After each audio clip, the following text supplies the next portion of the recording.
Brad, Hey, mate. how you going? Good. Firstly, housekeeping. I had Greeley on here last time. Not that you probably would. He was just a bit excited. Kept tapping the table, and I listened back to the. I listened back to it the other day before I released it, and it like vibrates through the through the booms. Yeah, which is I probably need to. I don't know, insulate it or I guess just not tapping on the table is the easy option. Yeah, But anywho, yeah, how are you, man? Good. Excited. Good, man. Good. I suppose a bit of an introduction first. We met. You bought a house with a big long driveway. Yeah, disgusting driveway. Big, very disgusting driveway. And I came and had a look at it. And actually, it turned out well. It was a good life lesson in it that I was talking to my eldest boy about, because I gave you a quote and which you were happy for. You just brought the driver, everything looked good. I gave you a quote, you were happy with it, and gave me a deposit, and then had a massive dumping of rain. And then it was like, well, we probably should do things differently. And then I wasn't comfortable with going ahead with the original quote, just because there was stuff that we didn't see, sort of thing that needed doing.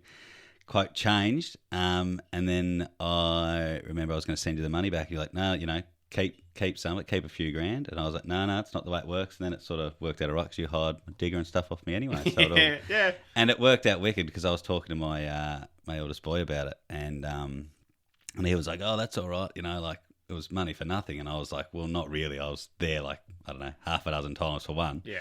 But not only that, the whole building the good rapport, and it led to, then you're going to cut up steel and stuff for me today. So it's just being a good person, I suppose. Yeah, sometimes it's just easier. All right. 100%. Everyone's time's worth something, man. 100%. So, yeah, that's how we met, I guess. And interesting, the first time because you're right into your motorbikes. That was one of the mad parts. Your driveway is real steep and like switchbacky and long sort of thing. And I remember that was one of the things that you were saying about how it wanted to, it was just so you get your bikes up and down there and stuff. As of Sunday, man. Whoa. Pull that towards you a bit. Sorry. As of Sunday, it's now bike friendly. Oh, nice. Yeah. Happy days. Very, very rudimentally, but it's a little nicer. I noticed that there was one of the first things when I met you and your lovely wife, that she's had the crash test tattoos. Yeah. And because you guys were like, oh yeah, we're doing this just for our bikes. And I was like, this is a lot of money, like just for bikes. And then notice the tattoos. I was like, these guys get after it. Like, but why is it the thrill or just?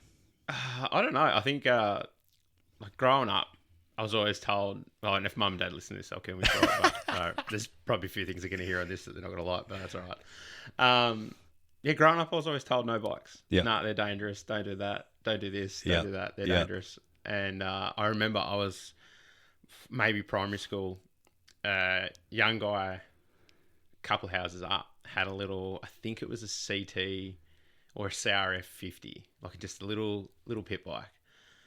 And like, to me at the time, it was this big bike. I want to have a go at this. And we used to have this, we still do, at the front of mum and dad's place. There's this community like oval that's just there in the middle of the suburb. And he used to always rip round there. So I was like, one day he's like, oh, do you want to have a go? I was like, yes. I've never been on one. I've been on BMXs. That's it. Never been on a motorbike. How old are you here sort of thing? Maybe 8. Like maybe 7 or 8. And old enough to do damage. Yeah. And I was like, yeah, this is sick. And he's like, yeah. So just like, be careful with the clutch. And that was my first ever concept of a clutch. And I'm like, okay. How does it work? And he's like, just let the clutch out and give it a little bit. So I done what everyone does and just lots of revs, dump the clutch. I held onto it, and then when it come to turning, didn't think about braking or clutching or nothing. I've just ripped it around the corner, lost the front, and just binned it. I was like, then I was petrified. I was like, this is scary. I don't want to do this. And then as I got older, I think would have been 20. I was like, bugger, I want to get my bike license. Yeah. Got my bike license. One of the guys I was working for was racing at the time, so he was racing bikes. And he's like, oh, you should come out and watch a track day. I was like, yeah, sure, no worries. Come out. The next day, I'd booked in for the following track day myself. It's like, this is sick. I want to have a go. Then it snowballed to buying a race bike maybe like 2-3 months later, Shit. and then balls out into it straight off the bat. Then met my now lovely wife Elise out at the track.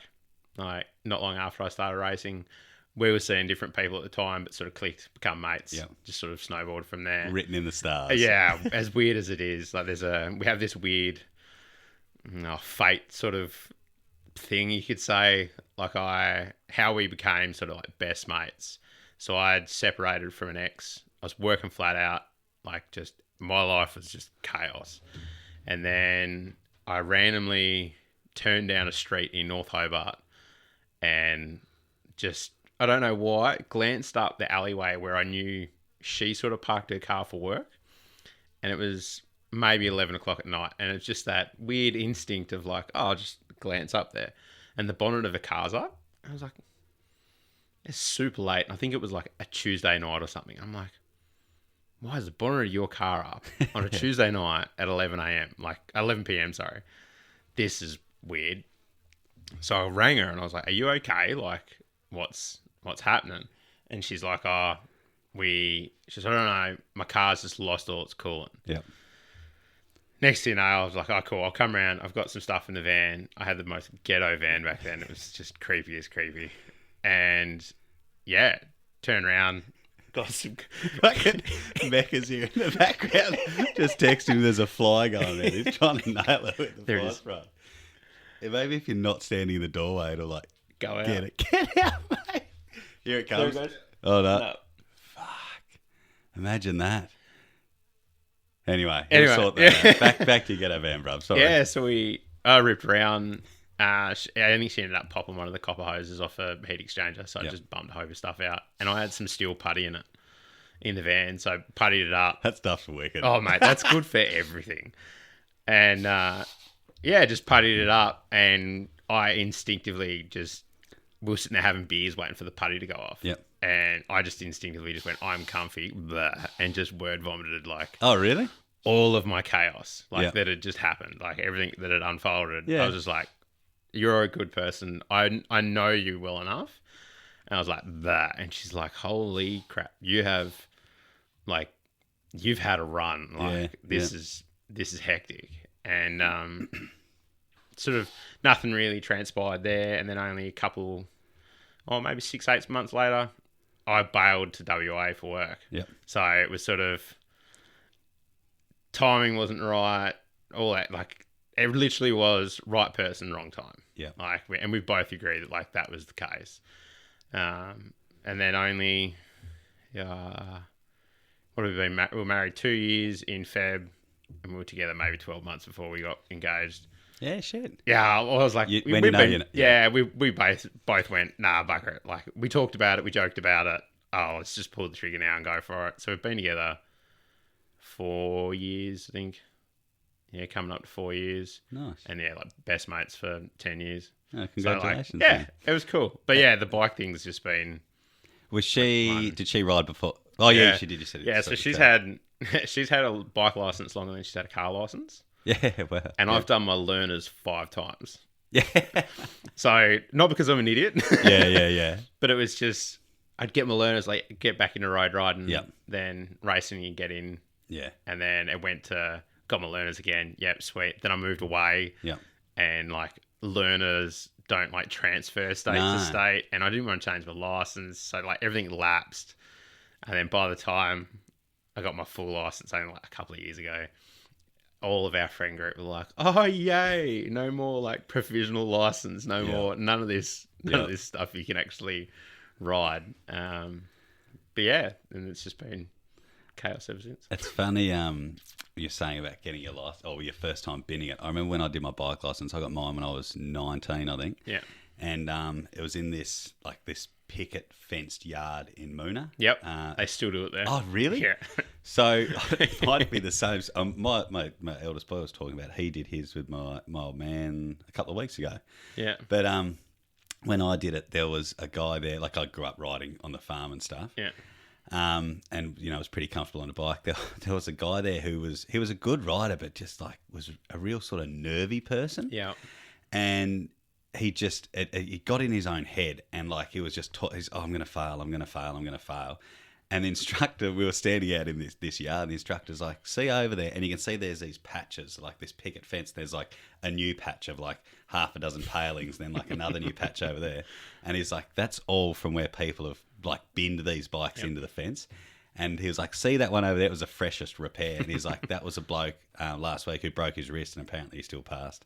That's what he told the guy. Wow. I don't know whether he told him that to settle his nerves or whatever, but it worked. He ended up passing. But they'd see some things like... we were out on my apprenticeship.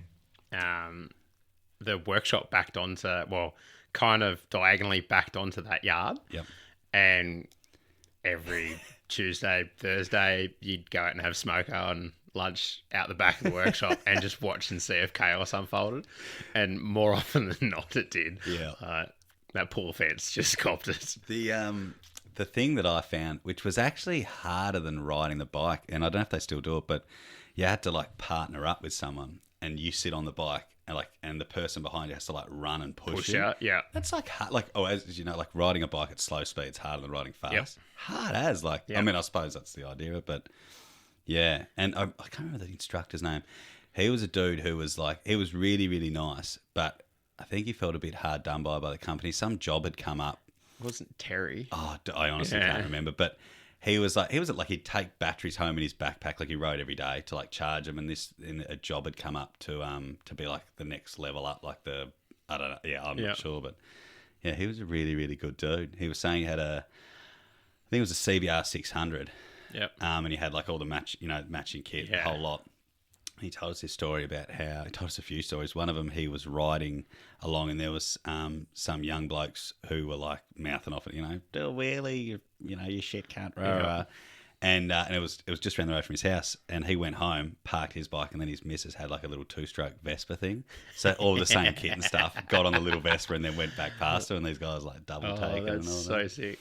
But yeah, that, and apparently it was real common. Not like I don't want to suggest that people do this, but the course, like the route that you take to do your course. So like might be, for those that don't know, I think there's like maybe say 6 in a group, and then you all go out on the road, and the instructor will ride behind one of you, like the lead person. Everyone else is behind, so he can watch you ride.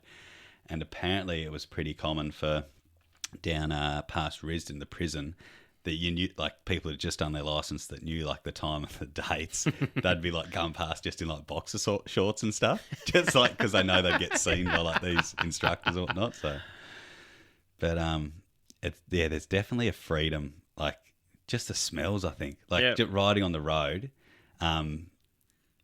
Just like you can someone's having a smoke in the car in front of you. You can, not that that's that pleasant, but you can smell the flowers when that like the dew in the air and stuff. It's just, and the temperature change. Like so many people will never experience like 10-meter difference, and the temperature's gone from like freezing cold in winter, and you're like, we've got a bit of warm now. That's nice, and then it's freezing cold again. But there's something about like my calm is bikes. Like if people want to talk about like flow state and all that sort of stuff, that's me on a bike, regardless of the track, road, whatever. If I'm on a bike, I'm like, just la land, just switch out. It's great. I suppose it's I think it's because riding a bike, I was always taught that if you're on a bike, everyone else that there's on the road is trying to kill you. Yeah. That's how you ride. Yep. And you're constantly doing stuff, shifting your feet back and forth and shifting your position on the road if there's cars coming up behind you or with your other ride and stuff. So you don't have time to think about like, I just had a Barney with the missus, or I don't know how I'm going to pay the power bill or stuff like that. It's just like you're in the moment. Yeah. Yeah. And as weird as it is, the to try and explain it to someone that hasn't done it, but the simple act of riding through a corner from one point to another, if you get that like just the perfect ride, not too fast, not too slow, but it just, your body feels good.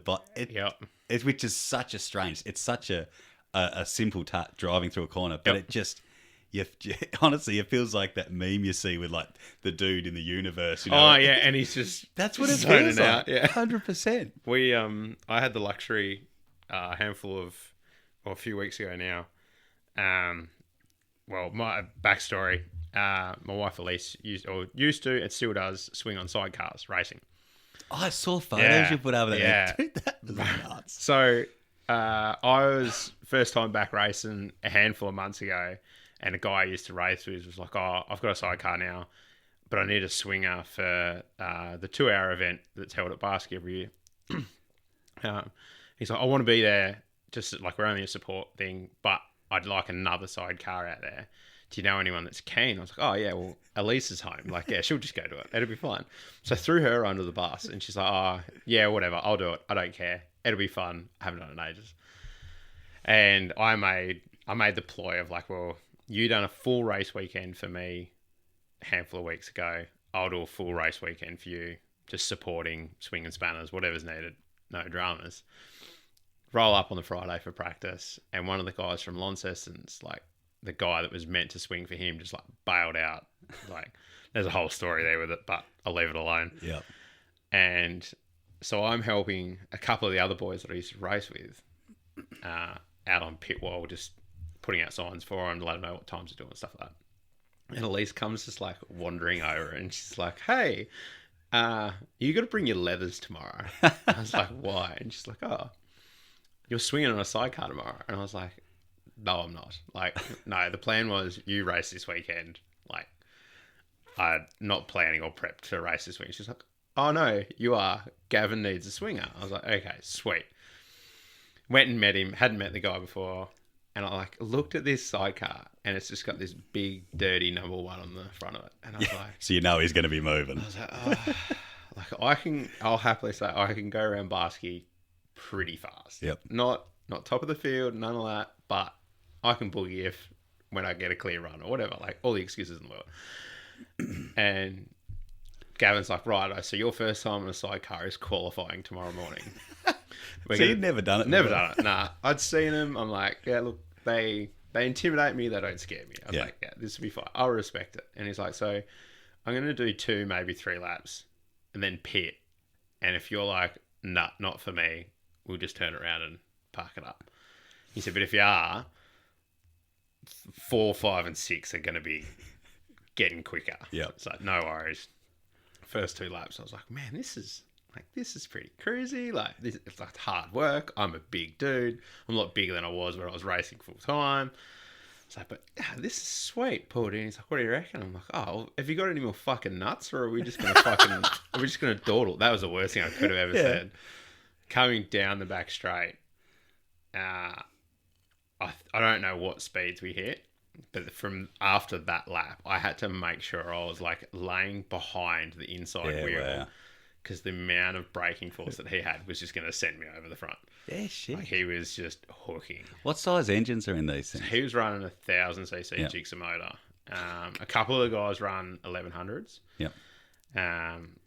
But like, I've been in fast things, and that thing is like next level. And he's like, old tires as well. He's like, "I'm shifting an extra gear in corners." He goes, "Purely because your weight's there." Yep. So we broke his lap record, like his personal record, that weekend, and he's like, "I want you every race." So that's I mean, most things like go-karts, for example, you know, there's that perfect, which I don't know, I think it'd be around the 70 kilo mark, maybe, that's interesting, but like because you've got that bit of extra weight, the bike's got that much nuts or something, like it's got that much stick that it needs you to help to get it on the go. Yeah, that's interesting. Well, he did make the comment. Most times he takes off from the light, like as soon as the flag drops, he goes. With anyone, I think anyone lighter than me, he just blows the back tire off. So he's got to have weight like on it all the time.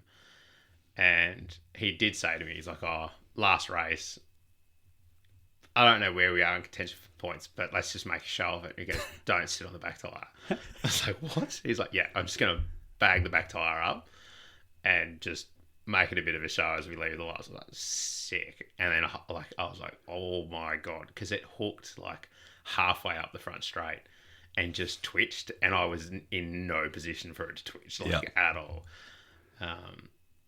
But yeah, then we came out. We won the feature race. I think we came second overall or whatever. And I was like, I said to Elise, I was like, "I'm so sorry. I just robbed you of like a trophy." Like, first time out, and I'm on one of the fastest sidecars in at least the state.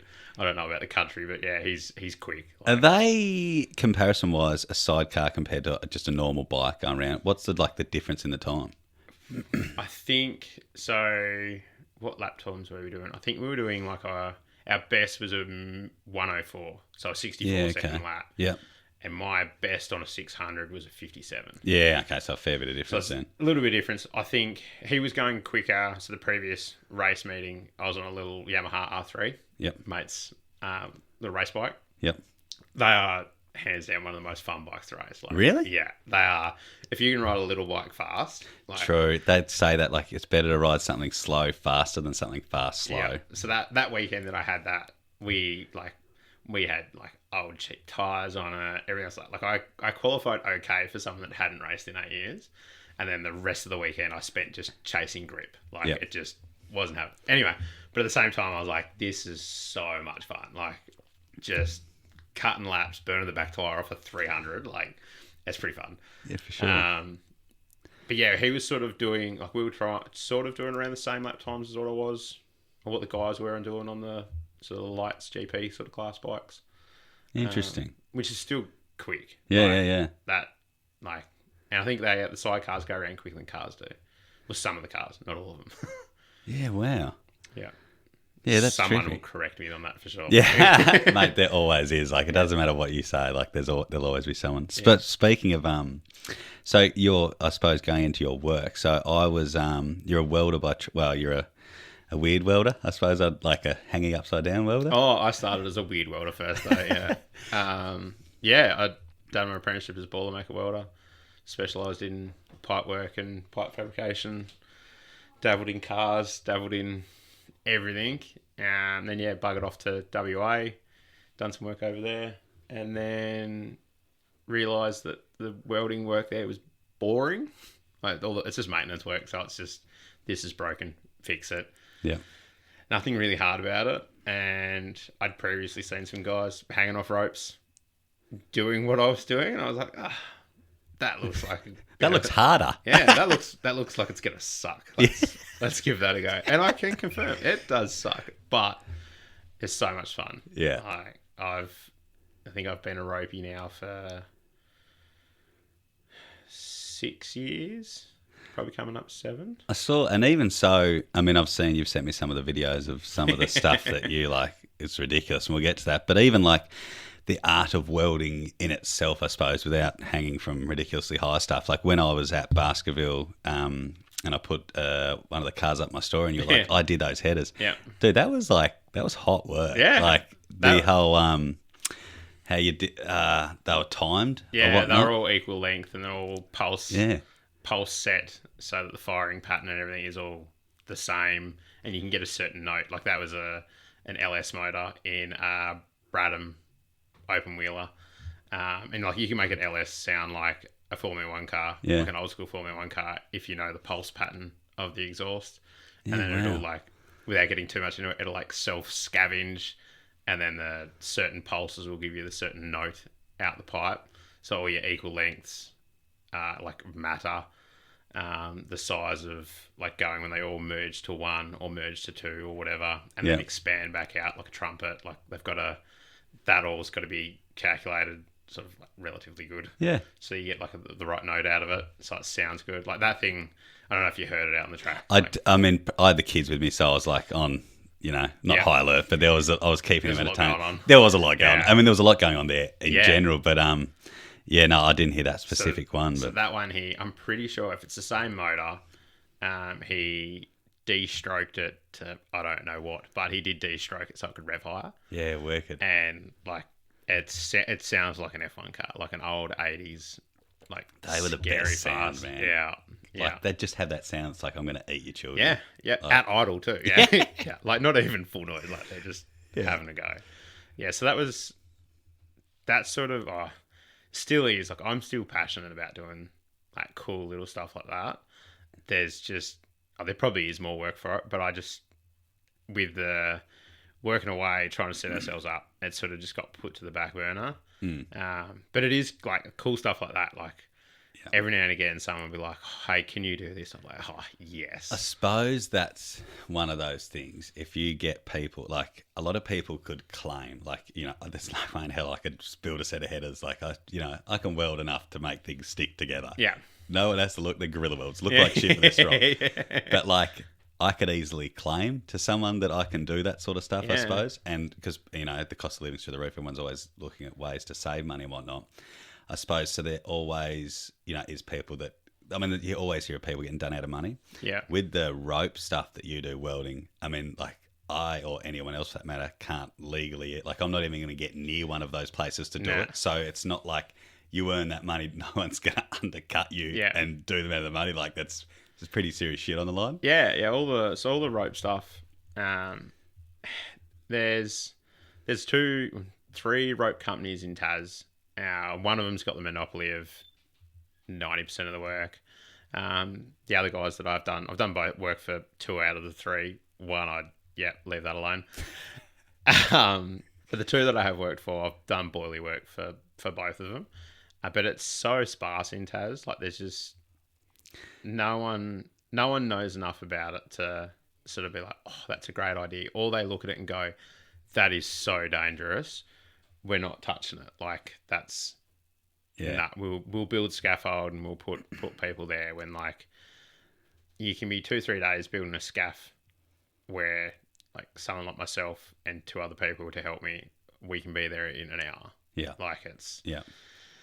I suppose I imagine the other thing as well is because, I mean, you're a welder, you're obviously passionate about that, and you're a ropey, as you've said, because there isn't such a huge demand of it for in Tassie. I imagine you end up doing stuff that isn't welding orientated. Like, if you wanted to do it, you'd end up cleaning windows or... I don't clean windows. I've never been good at it, so I just don't do it. Yeah. There's so many things. Like, rope access is just a means of getting somewhere. Yeah, for sure. Like, there's heaps of people that are like, oh, it's a trade. No, it's not. If you don't have something to back it up, the best you can do is actually window cleaning, like without disregarding it. Like, yeah. Like, there's plenty of builders that do like facade maintenance. Yep. Off like the big skyscrapers in Melbourne and all other capital cities. Like, there's always that sort of stuff. Sparkies are becoming really in demand. For rope access? Yeah, for the wind turbines. Yeah, so there's always electrical stuff, like, and all of them are like hanging in the abyss. Like, I've seen photos. Yeah. Some of them are like in the middle of nowhere where you can't get to other than a ladder. And when you're on a ladder, like, no one likes working off a ladder. Fuck no, man. But if you can hang on a harness into it, yeah, I'll still have that. Get me on a ladder, I hate it. Yeah. Get me hanging in a harness, and I'm like, yeah, I'm comfy as anything. It's weird. So I used to work when I was I'm a diesel mechanic by trade, and before I went out and did my own thing, I worked at Coates Hire, and I, like, the first boom lift I went out was like a 60-foot straight boom. Yep. Terrified. Yeah. Absolutely hate it. This is the worst thing. Didn't let anyone know. Yeah. But I was like just crying on the inside, like, can't wait to get down.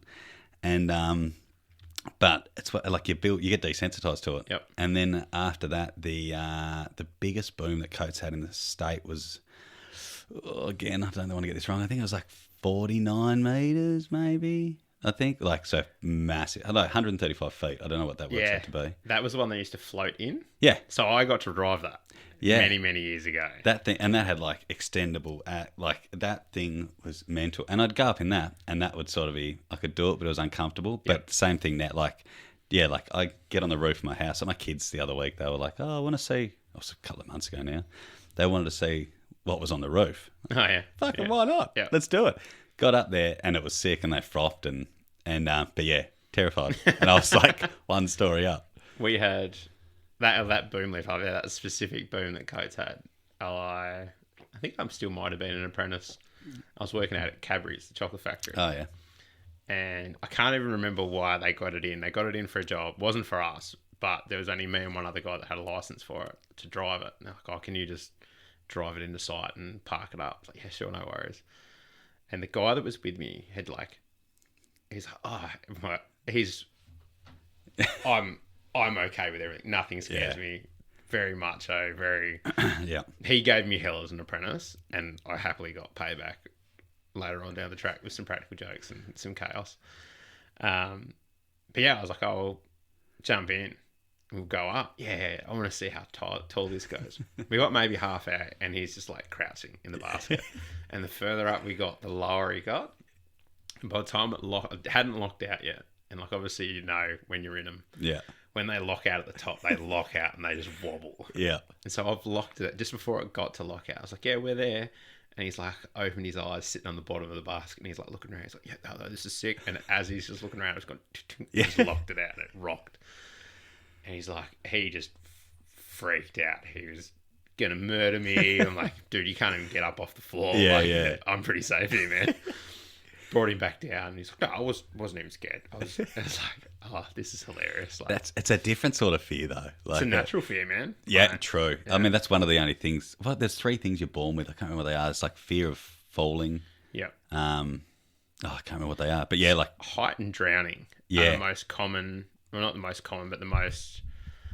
I don't know what the wording is for it, but like it's the people are naturally afraid of drowning and self-preservation. Falling. Yeah. We're not meant to be in the air, like or underwater. Like when I was doing my pilot's license, which I'd never got around to finishing, the instructor, he said, he was like, if humans were meant to fly, they'd be born rich. And I was like, yeah, true. But yeah, we're not meant to be in the air. But that boom, ultra boom, it was called. Yeah. And I remember like, so we'd have to test them all, you know, when they get to a certain height, they trip back to like tortoise speed and whatnot, and do all like the safety lockout checks, run them up, it was called, get them ready for high. And so you only have to get, I think it was like, it's not high, it's like 2 meters or 3 meters or something, and then they default back to slow speed. But we'd like send them all the way up and then do it. And that big one, man, you'd like go forward and you'd be looking down and you'd see it moving and you'd just be still. Yeah. And it'd take a few seconds and then all of a sudden you'd be off. And then you'd stop and you'd see the thing stop and you'd still be going. It was... The delay in it was wild. It was and I remember there was a 26-foot rough terrain scissor lift. So ones that, they were mental things. And I was running one of those up for hire and same thing, sat it all the way up. And went to make sure it was, a default to route mode. The micro switch was cooked in it. I mean, they're a lot more advanced these days. Yep. But, and it took off, man. And I let go of everything, and I was like starfishing on the ground and let go. And I don't know if it felt like it, like, endoed on the fucking mental. But, it'd be like the amount of, they've got a lot of safety features in them, but still, like, it'd be very easy to come unstuck in one of those. And even like, like the thought of like hanging from them and I just couldn't. Actually, I suppose it'd be completely different. You're hanging from something that's fixed. And not moving. We've like very few people are probably going to know this. So like rope access, we work under IRATA, which is an international code of practice. Yeah, right. So like one big governing body that looks after everyone, worldwide. I think only a couple of years ago we hit 200,000 worldwide technicians. Yeah, that's not active either. Like there's plenty of guys that got the ticket and never used it. Yeah, stuff like that. But you've got to do minimum 1,000 hours, and so what? That's 1,000 hours hanging from something. Yep, working in a harness, hanging off a rope, and then you get to. That's when you do a week course to get your level 1s, and unlike any other course you do for work, you will fail it if you're not good enough at it. Like it's intense. Like your first week of like learning, if you know nothing, if you've never put a harness on, never tied a knot, it is like a week of what is going on. And then do I really want to be doing this? Yeah. So then you do 1,000 hours, minimum 12 months. A lot of people will do well over that. And then go for a level 2.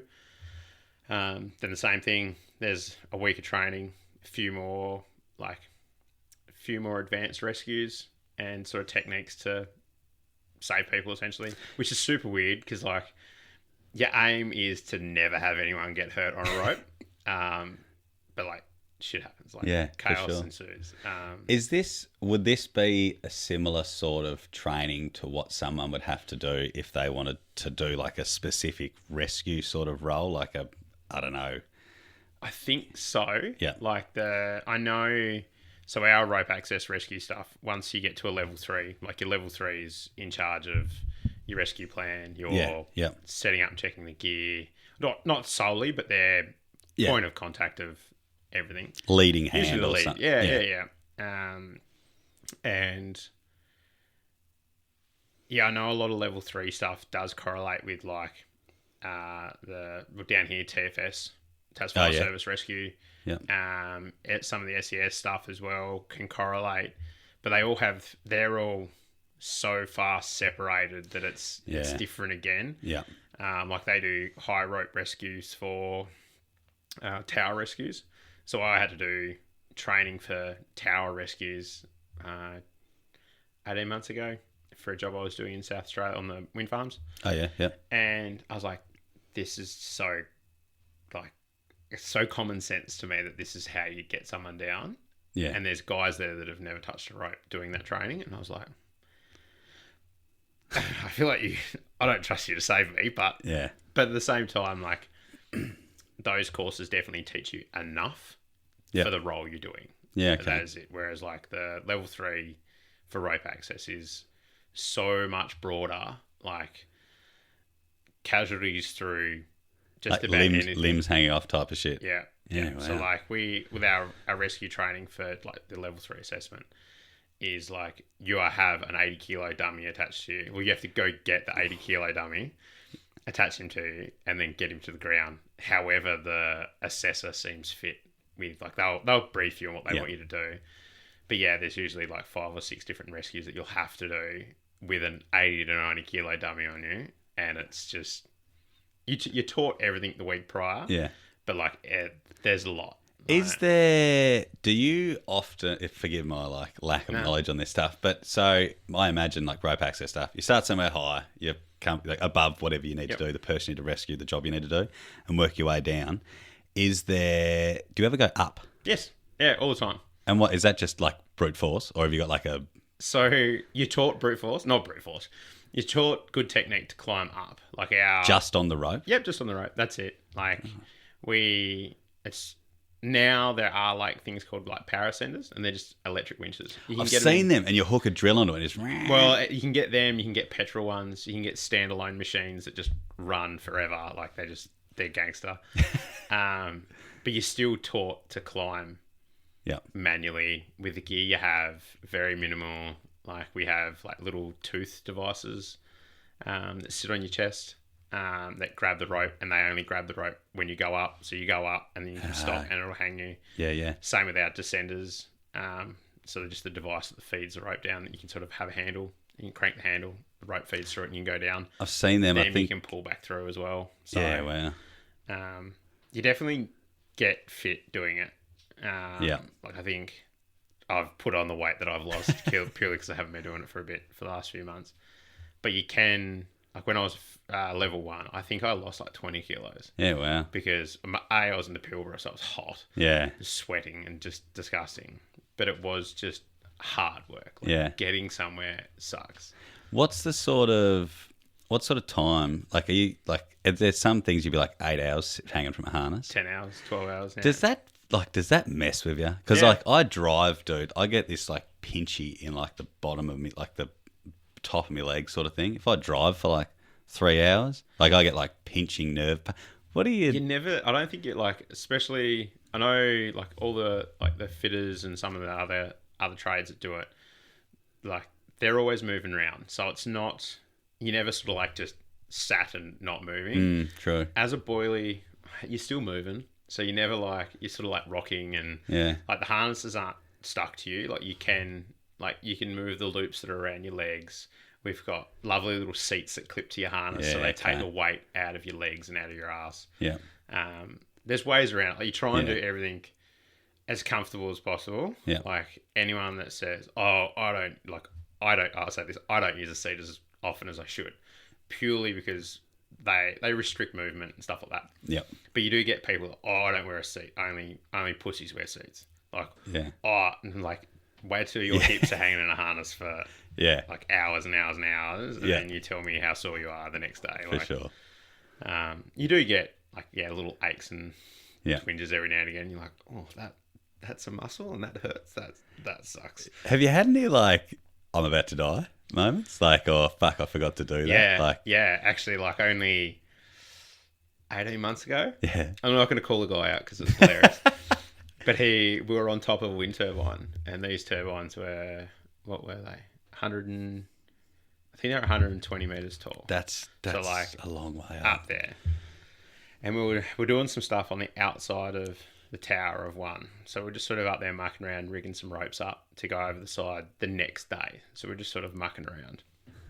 And there's all these not random, but there's all these just individual anchor points on the roof. And so there's two of us up there. So you're always keeping an eye on making sure that like you're hooked up at least at one point while you're standing up there and you can't fall over the edge. But for rope access, we're always just 2 points of everything.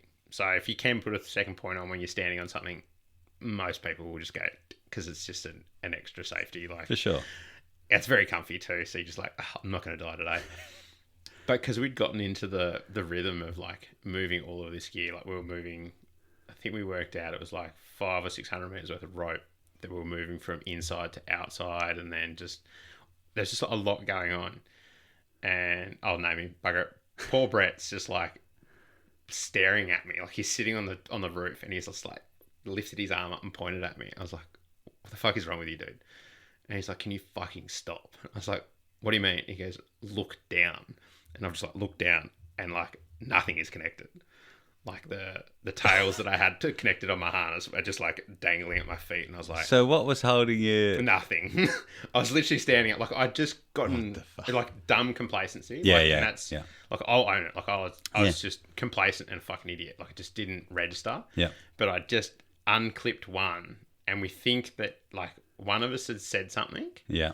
And I've gone, oh, I need to move, so I've just unclipped the other, and because I've felt the weight of them like hanging there, I'm like, and we looked down, I was like, holy, I just sat down. I was like, fuck, clipped on. Brett's like, I just watched you for like 30 seconds, and all I could think about, he goes, was you just like tripping and like dying. Yeah. And I was like, yep, that sucks. Like that was probably the first time. It was a good wake up call for me, because like I don't think I'd had oh, that's not okay. Yeah. In a while. Yeah. When you start out, you get them all the time. Oh, 100%. Just being up there would be enough to. Yeah. But I imagine, I mean, again, I haven't done it, but I imagine it'd be like anything. The amount of time you do it that frequently and all of that, the amount of times that you could probably use a harness for, like, say, out of 300 days, you could not use a harness for 299 and it wouldn't affect the thing you do. You're just up there and comfortable, and you don't lean back on or anything like that. It's just, it's there because it's there, sort of thing. Yeah. But the one, if you do need it, yeah. One time you want it, you kind of want it. Yeah. We've got to do pre-use inspections like daily. Oh, like, yeah. Like when you first told about it, you're like, yeah, whatever.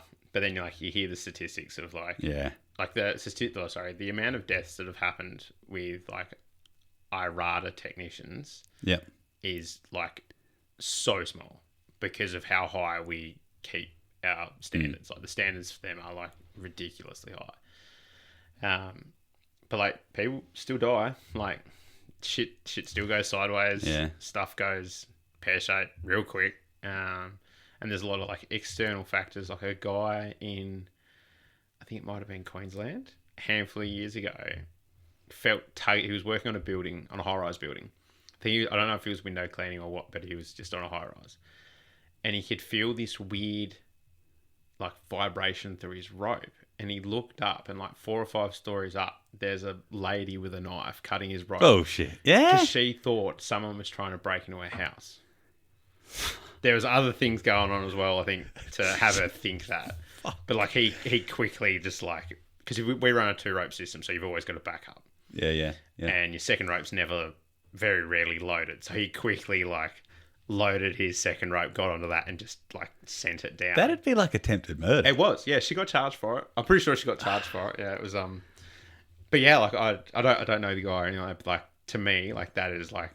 And that's the thing, man. You could have all of your ducks in a row. You can be the safest person out there, and then you get someone who's just got a bit going on upstairs or something. Yeah. And just So she apparently, she was adamant that someone was trying to break into a house. Like the building owner or whatever had sent out like letters for like weeks saying, hey, there's going to be rope technicians hanging off the side of the building. Don't be alarmed. Like, just if you're worried, lock your sliding door on the 8th floor. Like, but yeah, apparently, she's just too much Mission Impossible. Yeah. Too many movies.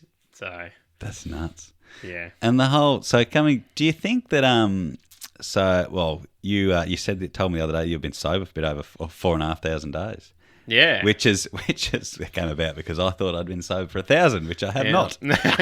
I did me dirty. But do you think? So we'll get into that. But do you think? Do you think that like that adrenaline chasing, like so the bike riding, the rope access stuff, that's high risk stuff. It's kind of all linking together now, isn't it? Do you think that it's? I haven't really thought about it, to be fair. It's possible though. Like I done skydiving for a little bit there as well. Yeah. Quite a few years back. Same thing. Like I think it's like rope actually used to be. That's all I could think about when I was doing it. Now it's like tunes are cranked. Yeah. I'm in La La Land. This is very autopilot sort of thing. Yeah.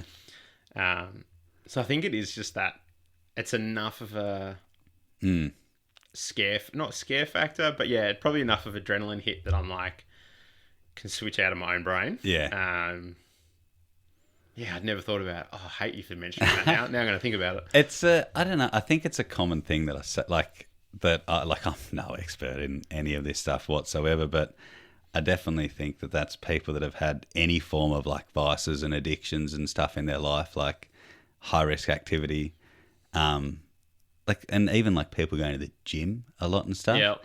I don't think. I mean, it's one of the. It's sort of strange. Like again, like I'm no expert, but sometimes I think you can see it in people. Like you see people go to the gym and they're just like they're wound hard and they're wide and all that, and like, oh, got to get to the gym. It's great for your mental health. Yeah, I agree with that. But I was like, it seems like you're running from something. Yeah. Like you need to. But regardless of that, like there definitely is a thing with I think adrenaline fueled risky activities. High risk. Yeah. It's that little bit of weird dopamine you get from it too. It is. It is. I'd put it down to we'll probably get into it, but some of the dumb shit I done like years and years and years ago, I look back and go, man, how did I not die doing that? And then now I look at things I do and I'm like, it's probably the same level of like potential to die. Yeah. But it's just less erratic, I suppose. Yeah. It's I know what you mean. Like some of the stuff my eldest boy, he's 17 now, and the stuff that he does, like he's and I'm like, you need to be careful doing this. And you did worse and all this, and I'm like, I'm the same. I think back and just think, like one thing that sticks in my mind, which isn't that eventful, and it wasn't a close call, but now I think about it all the time. One of my mates, Bergs, we were in the car park at the Gilsbay skate park down the road from your place. Yep. Well, there was a big culvert that sort of followed that gravel road up and into that car park. Yeah. I don't know if it's still there or not, but he had this old Celica and he was driving around. There's heaps of us there, and he was doing donuts, and I was in the passenger side, and he was swinging the car like to the left, so right hand down, and I was sitting, like we had the window down, sitting on the windowsill. And the car come round and the back of it went into that ditch. And it was fine. Like, it wasn't a close call or anything. I didn't nearly fall out. Yep. But I think about that now and how, like, that could have been bad. Like, if that car, it would have been easy. If lucky it was a Celica, it was low to the ground. But I would have been fucking crushed in half, man. And just that little thing you don't even think about. Like, you don't. And now, like, I struggle to get, like, I won't get pillion on the back of a bike with someone. Like, I have to be in control of it, sort of thing. But it's, it's weird, and I think maybe it's that thing like you take like dumb, uncalculated risks. Well, things just happen that could go pear-shaped, and I think about them a lot now and stuff. Maybe it is as you get older, you're still taking the risks are just as high, but you put a lot more you put more calculation into it. Like motorbike racing, I wear leathers, so I might break my neck, but I'm not going to lose any skin. Yeah. It's still gonna hurt. It's gonna suck, but it's gonna suck a lot less. I'm not gonna need a skin. Like my limbs will still be in the same suit. Yeah. Like you can reattach them from there. Like, but it's that's just something that I and I was like thinking about when you said you're coming down and stuff, and I thought I wonder if that's sort of it. But you had a bit of a shaky youth, I suppose. Yeah, it's weird. Like none of them are not weird. No, I know that. Yeah, I'll just say this stuff. Mum and Dad hear this. I do apologise. You guys did do a good job. I just chose dumb paths. Yeah. yeah, like growing up as a kid, like I grew up in Rugby, little suburb in the Eastern Shore of Tas. Back then, it was still pretty rough and ready. Not so. Well, I suppose it still is now. It's just I don't see it because I'm not there. Yeah, true. But yeah, like I sort of got into like primary school and high school, just sort of like skated through the radar. I was sort of friends with everyone. So Friends on both sides of the tracks. Yeah, so I could sort of, I don't know, like friends in high places, friends in low places. It seemed to work in my favour more often than it didn't. I always had people like backing me if something went sideways, especially when I got into teenage years. Started my apprenticeship, and like I was so juvenile, and like I was aware of what happened like around me, like like drugs were still pretty prominent. Well, they probably still are as well around me through school and mates and everything else like that. And I was like, oh, that's cool. That's what you do. No dramas. And then finished year 10 straight into an apprenticeship like a day after finishing year 10. Hated school because I was like, I can relate to that. I hate dealing with people. Yeah, authority. Tell me what to do. Yeah. Become an apprentice. Yeah, there's more authority. Got in with my best mate Jeremy. We met through TAFE, and one day we were like, oh man, we're like both broke. Like, what should we do? So I rang a friend in Low Spots and was like, hey man, I want to start selling some stuff, trying some stuff, whatever. He's like, yeah, sure. I've known you since you were a kid. You're a good dude. Go for it. And then it just snowballed from there. Like I don't think there was anything that we didn't try. Yeah, wow. And there was plenty of shit that we just like, we want to try that. So we're going to buy it in bulk off whoever. So we can do it for nothing. And just sell it. It's a theory of a lot of people, I think. And it's a dangerous game, man. Like that lasted. So that was from I was 16. Yeah. And I only worked out the other day when I messaged you. I was 19 when I got sober. Yeah. So like I hadn't legally I was only of age for a year. But in those 3 and a bit years, we run amok and got into some wild situations. We definitely had the chest puffy ego, like untouchable. Like we had the Telegraph one day. I love saying this story because it's hilarious. There was a young guy there that was talking about jumping off, that he had jumped off the roof. I think it's the Marine Board building.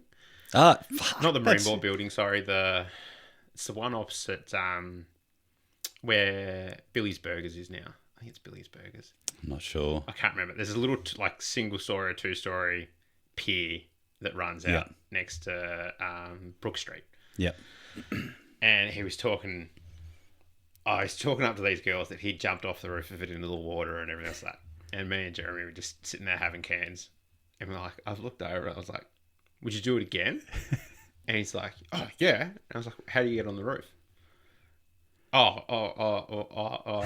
And I was like, come man, let's go. We'll go do it. We'll go do it now. And mine and Jeremy's thing for years was, you won't. Yeah. And I know there's probably plenty of other people that used to do the same thing as well, especially sort of that age group anyway. Yeah. And Jazz just turned to me and goes, well, you won't. And I was like, I fucking will. So we convinced this kid. So he had a key to the roof because he'd been working up there. We also found out he'd never jumped off it. Yeah. But on the way over, one of the chicks was like, oh, if you're a man, you'd do it naked. And I was like, fuck. At the time, you didn't need to convince me to get naked. Like, if there was a chance for me to be naked, I was naked. I didn't care. And Jess was the same. It was super weird, super funny. Looking back at it now, you're like, fuck, we were rogue. So, yeah, he had... rogue and naked. And naked, yeah. So, we got onto the roof of the building. And, yeah, all of a sudden, the chicks are down the bottom. And he's wigging out. He's like, no, I'm not fucking doing it. This is fucked. And Jez is like, I'll go first, then you'll go, and then Brad's going behind. I'm like, fuck that. I'm not standing up here naked with all 3 dudes. I'm going first.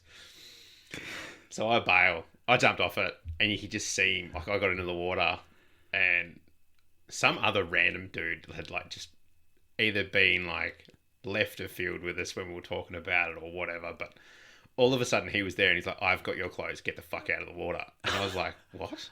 And he goes, I don't care, get the fuck out of the water. So I've climbed back, he's handed me the clothes. He goes, when the cops talk to you, you didn't jump. Friday, next to know, this dude's jumped. Jez has jumped, came out, and this guy's like freezing. Like I can't remember what time of year it was, but fucking cold. Yeah. I mean, it's Tassie. There's probably like 2 warm days. If that, yeah. Yesterday was one of them. Yeah, today's looking like another one. Anyway. We got out. Jez got his clothes on, and we didn't realise these chicks had stolen this other dude's clothes. Found out later on, like he'd been like a pest for hours and hours and hours, and they're like, "Oh yeah, you guys like calling him out was the best stitcher." Bit of public service. And then so cops arrested him. Yep. And for indecent exposure, breaking and entering, like heaps of shit. We found out he also got sacked because he used his work key to get up there. Like there was a whole heap of chaos things, and he's like, "Oh, cops have come up to us like, oh, apparently you guys jumped," and like we're both still like dry clothes, everything else saturated. Yeah, hair's wet, everything's wet. Like, nah. The cops like, well, did you? Like, no, we didn't. Like, we didn't jump. We just told him we would, and he jumped. And like the cops like, okay, yeah, like completely seen through our bullshit, but didn't see it. Couldn't do anything. Thank God, like no security footage or anything like that. But it's just like dumb shit like that we used to do all the time. Yeah, get rowdy and just call people out. So then fast forward a few years, it was March 14, 20. I can't remember what year it was now. What's 12 years? 12 years from 2026 is 2014. I think that's right. Yeah. 2014, March 14.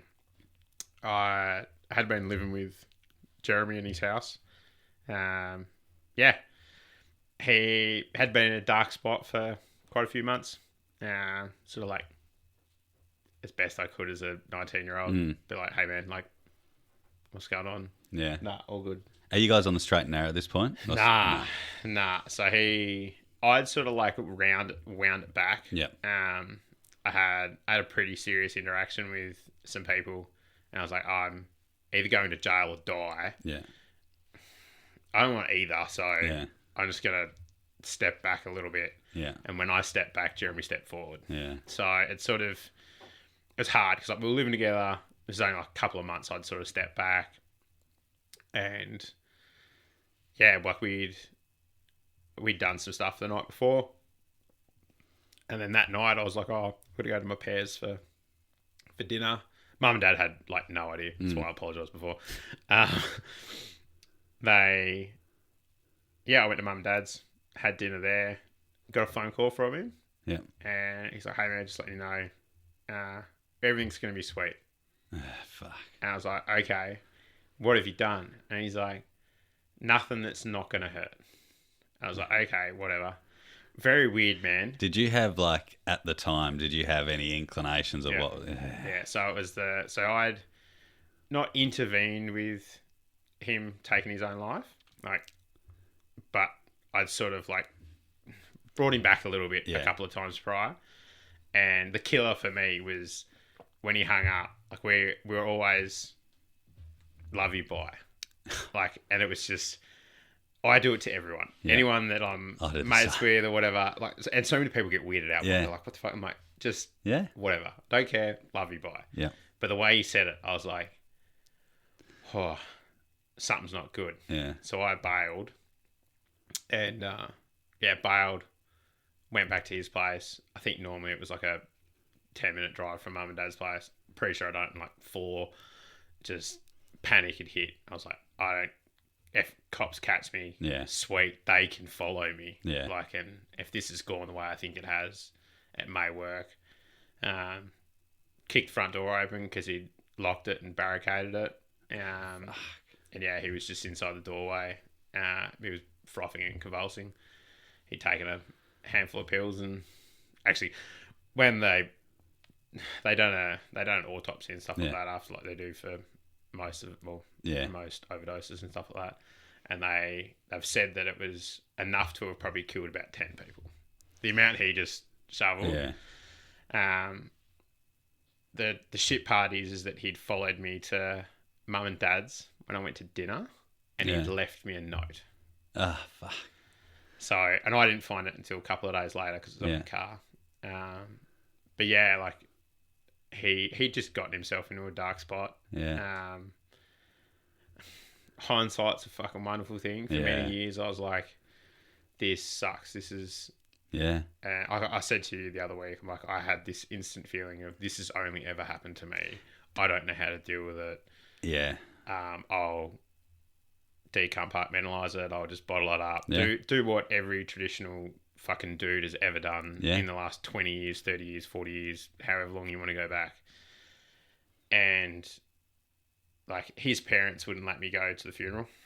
They blame you, so because they knew they obviously found out that we'd been playing with drugs and fuck assing around and all that sort of shit. So I wasn't allowed to go to my best mate's funeral, which still hurts. Yeah. But then there's so many weird things about this fucking dude because like he preempted, like he knew where he wanted his ashes spread. He knew like all of this stuff was detailed down before he done it. Like he was so committed. Like it's weird. Like they think now I understand why you said like when I sort of touched on the story with Cruzy with my mum in the first episode, and now I know they're very, very, very similar stories. Yeah, man. And one of the things that that I got told a lot people trying to sort of help me get through it and stuff, is that once someone has like made that decision, once they have made peace with that, it is like a switch is flicked and it's just business as normal. Yep.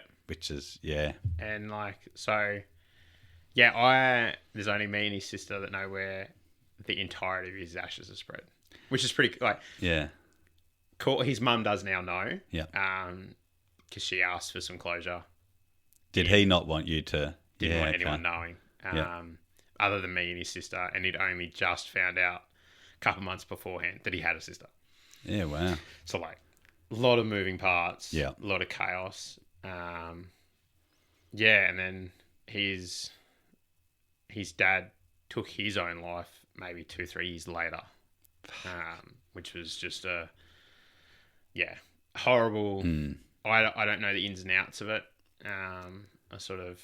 It does make you wonder though how much of an effect, that his part had on that sort of thing.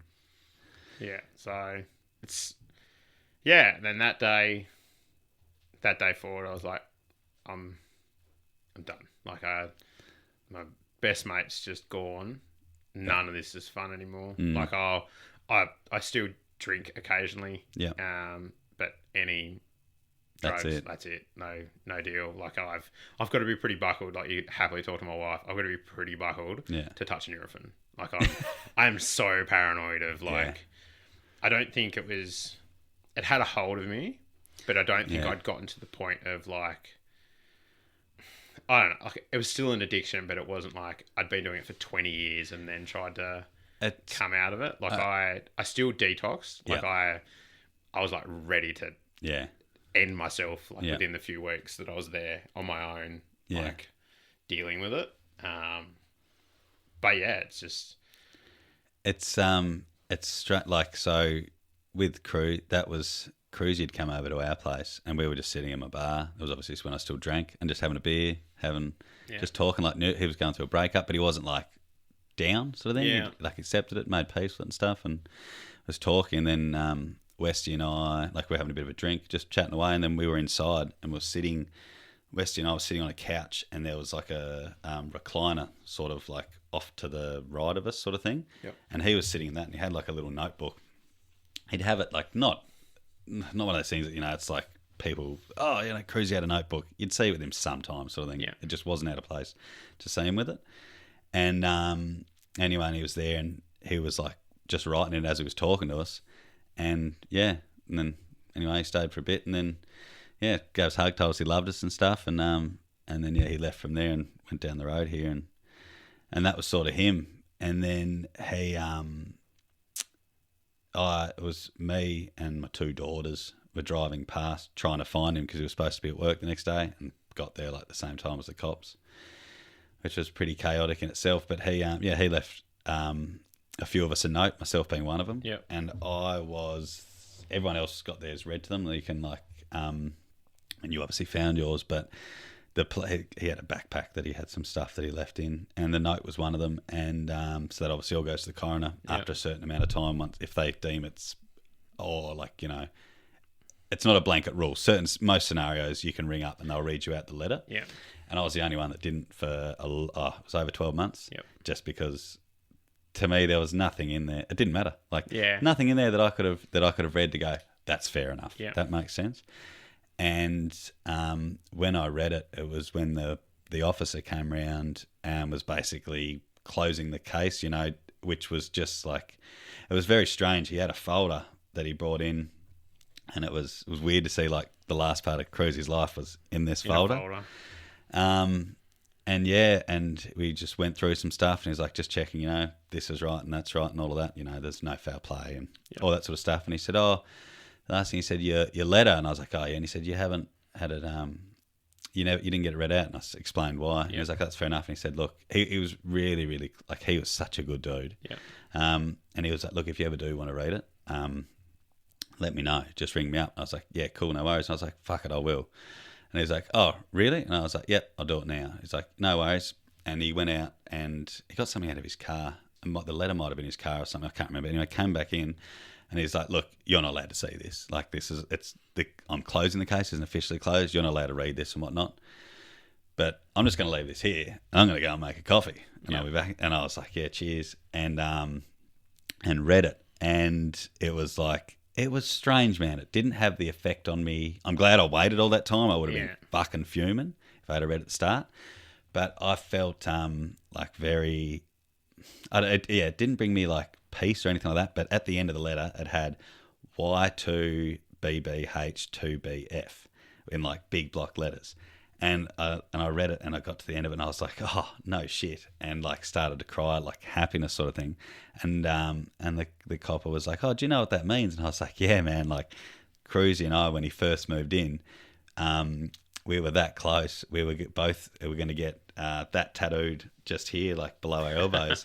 And it stood for you don't have to be blood to be family. And I had forgotten about that, man. And it was just, it was but it was and I told my mum, I tell other people that, and they're just like, oh, that's bad. But I get happiness out of that sort of thing, to think that at the time, for ages, people were like, oh, you should be grateful that he thought of you enough in his final moments to write your letter. At the time, I was like, nah, fuck that. Yeah. But looking back now, once you accept that that's their decision, that's, sort of thing. I look back at that now and I'm like, fuck, good on him. I appreciate that he did that for me sort of thing. Well, because I bottled it. I got the note and just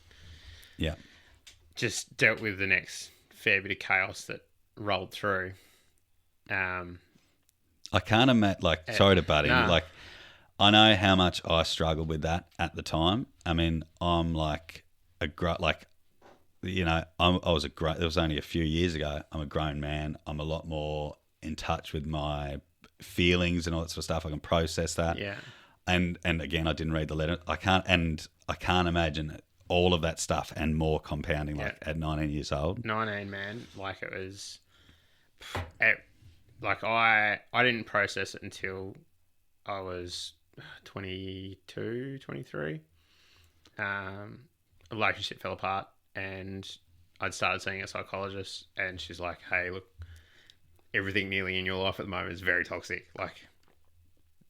For sure. I was self-employed at the time.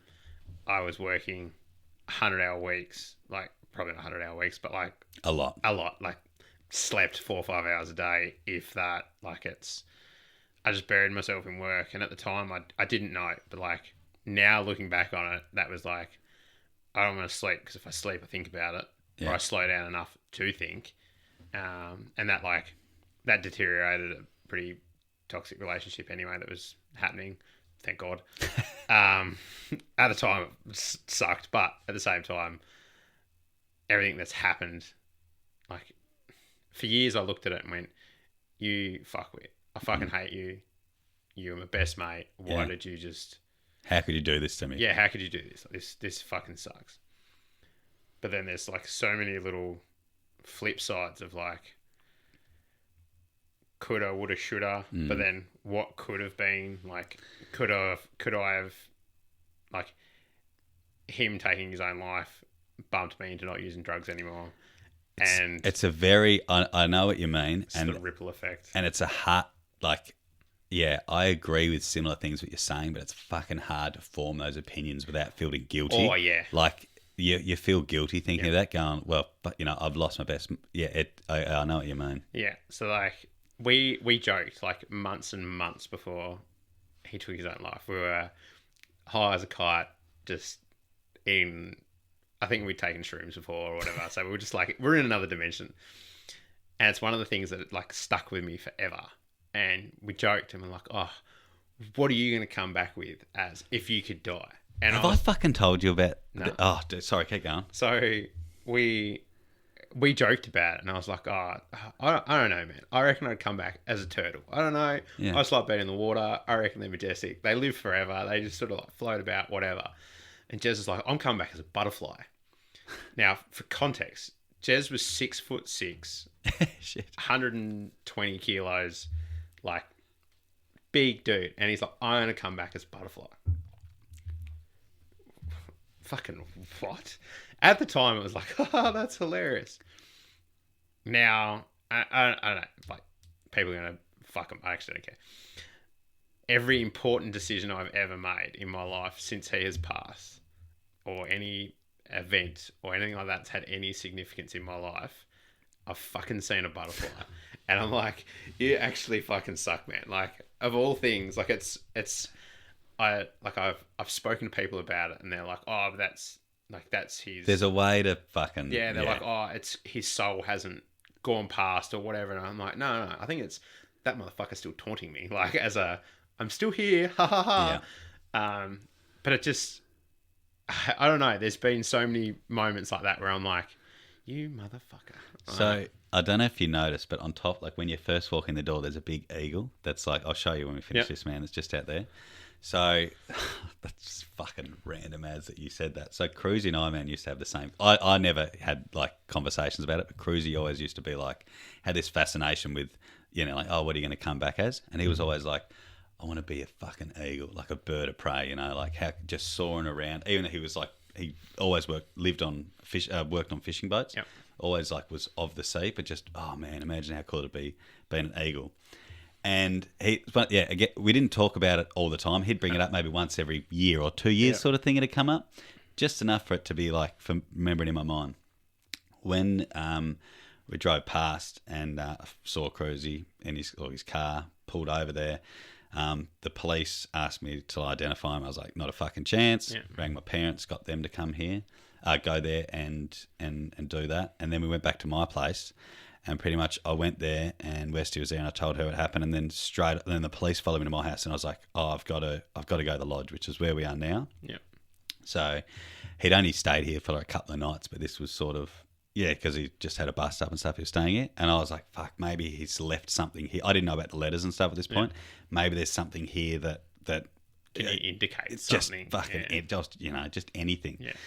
So I came flying over here and, went inside. And I still remember, man, he had his tablet like next to the bed. Nothing. There was nothing that he left. It just looked normal sort of thing, as normal as it would.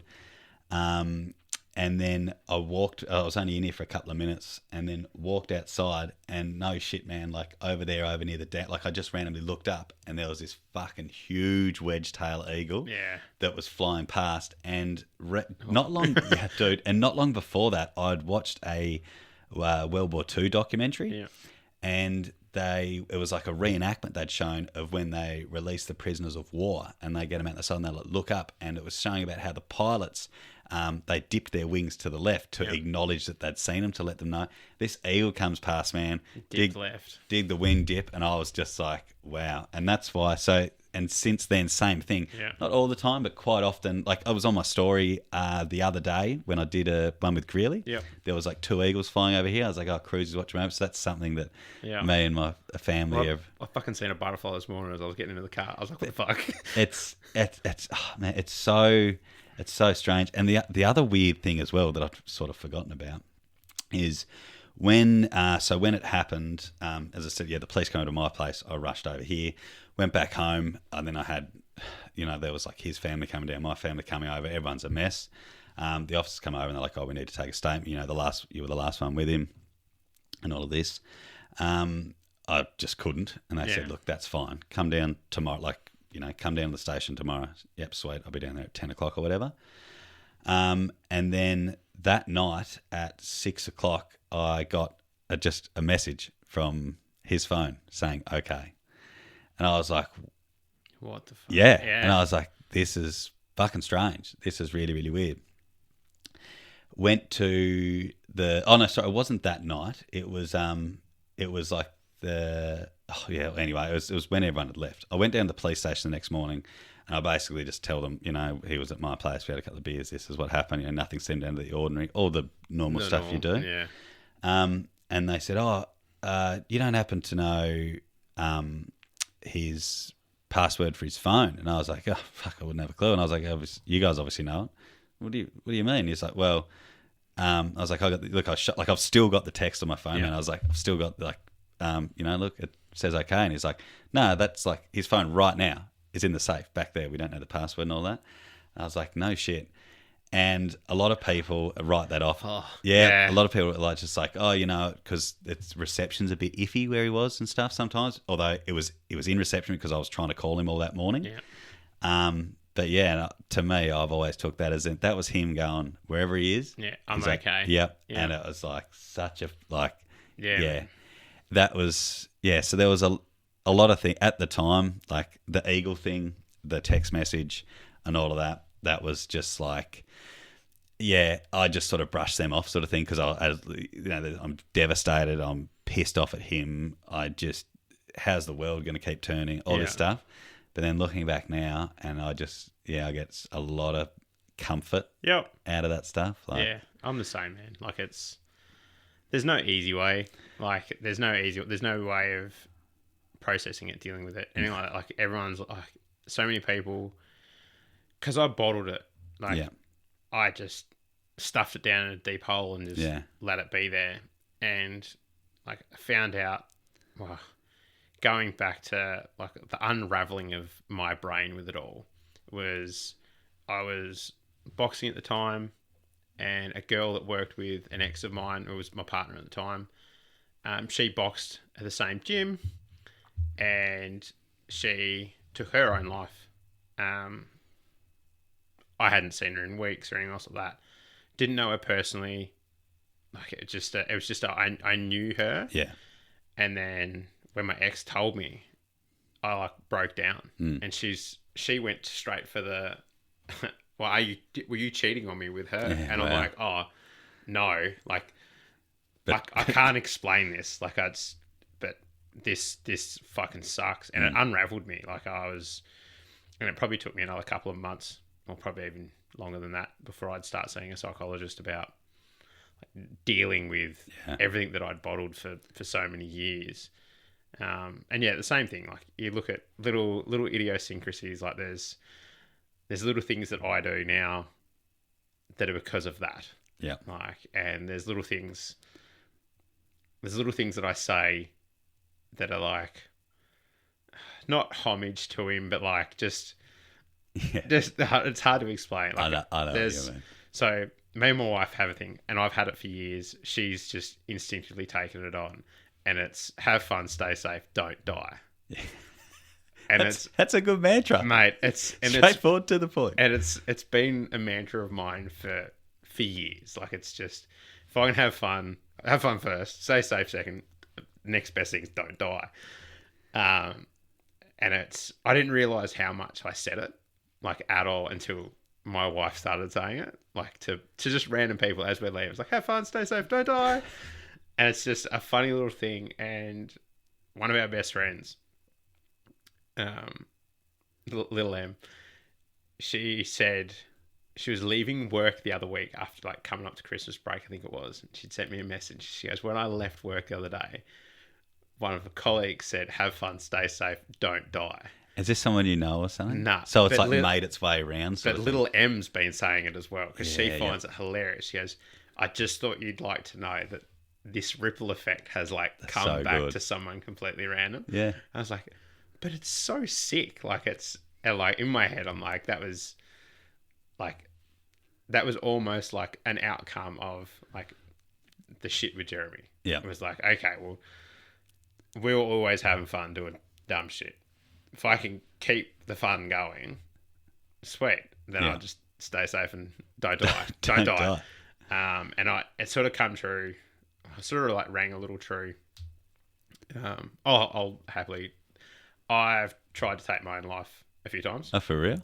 Yeah. I've gotten to dark points where I'm like, fuck it. Like, for a long time, I was like crippling with debt, crippling with self doubt, like stuff with Jeremy. Like, there's just there's so much that's not gone wrong or that I've done wrong, but there's just been stuff that's gone south that I'm just like, I don't know how to get out of this. Yeah. And there was a point where I'd gotten to that point where I was like, clarity. I'm like, cool, I'm gonna do this, and this is how I'm gonna do it. But first, I went and seen my mum and dad, hung out with them, went and seen my grandparents, hung out with them, just like normal. Yeah. And went and seen Elise, my wife, well, at the time, which was friends. I was like, I was a dick. I was a dick to her. We'd had an argument only the week before, and I was like, I need to go apologise. Before I do all this, I just, not a clear conscience, but I just need to make the effort. It'd be nice for them. So I rolled up to her place. She wasn't home. I was like, you bitch. Fuck, now I've got to do it tomorrow. Yeah. Because I can't not do it without closing that chapter. Yeah. And like rang her, no answer. I think she was away hiking. Like, so I was never getting in touch with her, like, anyway. And went and I slept in my car that night instead of going to where I had my rental, and woke up the next morning and I was like, oh, fuck, that was close. So that was enough. That was just enough to enough to hinder. And like I've spoken to her about it too. I was like genuinely, without you knowing, you saved my life. Because like if I'd gone in, hugged you, said my piece, walked away, that was me done. Yeah. And then I'd made a pact from that day. I was like, I just need to find what's enjoyable, do what makes me happy, and everything else I can, like, it's all figure, like, you can figure it out. Like, it's, like, I was so heavily in debt, it wasn't funny. And for a variety of reasons, some mismanagement with business, put some trust in the wrong people. Yep. Yeah, ended up owing quite a lot of money to the ATO. But that was the reason why I went WA to work in the mines. Quick, dirty money. That's easy. Well, not easy. It sucks. I don't recommend FIFO to anyone because it just, you sell your soul for the money you get. But yeah, that was my way of then being able to like pay for a psychologist because they're expensive and you get so many of them a year. But then dealing with like getting rid of the debt, like the pay slip that I got the week after, the fortnight after I'd paid all my debt, I had a panic attack because I was like, what do I do with all this? Yeah, I was like, because like as disgusting as it was like $8-9 grand a fortnight comfortably in the hand, like, and I was up until that pay slip, I was seeing maybe $200. Yeah, because I was just living like a homeless person, sleeping on couches in WA, working like as much as I could. The next shut, I was just like on it straight away. Like, it's weird that you say that though, just to like point something out. How you're like, FIFO sucks, wouldn't recommend it to anyone, but it did manage to pull you out of it. Yeah, so that's like another way way to look at it. It does work. Like, it just sucks. Yeah, like it's one of those things. Like, it got me out of my debt. It got me out of it got me. Not freedom, because money definitely doesn't buy you freedom. Nah. It makes you comfy, but it doesn't give you the freedom you think it does. But it just took that. Yeah. And, like, I wasn't getting, like, debt collectors weren't, like, ringing me or anything like that. But I'd get a phone call from the 2 banks that I had finance with every month. Hey, you're paying not enough. Yeah. Like, you're still behind. And now, like, when we bought our place. The place that I... Yeah, Yep. that you came up to. I was so scared. Like, I was like, I have to talk to a bank. I have to, like, we have to borrow money. They hate me. They're not going to deal with me. I'd had, like, no credit history change. Well, my credit got to, I don't know what it got to, but it got to not owing anything. And then it sat with not owing anything for, like, 3 years. Yeah. Like, and we just saved as much as we could and whatever. But I took that as, this will hinder us. Yeah, yeah. And because I had such a negative mentality towards it, I was like, they're going to ring me, they're going to deny us this, they're going to be like, we're not going to get this because of my previous history. Like, I should have just gone bankrupt and that would have been sweet. Yeah. I definitely should never have done that. Like, that was never going to be a good option anyway. Yeah. But it just, like, if I get a text from, like, the bank saying that, like, money's been deposited or, like, it's like a payment's gone out or whatever. Yeah. I'll still snatch my phone and go, oh no, I'm good. PTSD, man. Yeah, oh, man. Like, and it's, I didn't realize that's what it was either. Like, it was, yeah. It's, it's how you were saying, it's, once you got started to notch wins up on the board, so to speak, once you got out of that debt and then you start to, like, see the light, everything, you're going from a place where you want to end it all to then you start getting some wins on the board and, you see that little bit of light at the end of the tunnel. I think that's one of the things that I've tried to practice since getting sober and getting my life on track is gratitude and just seeing, like, the small wins, and it just makes everything so much easier. Yeah.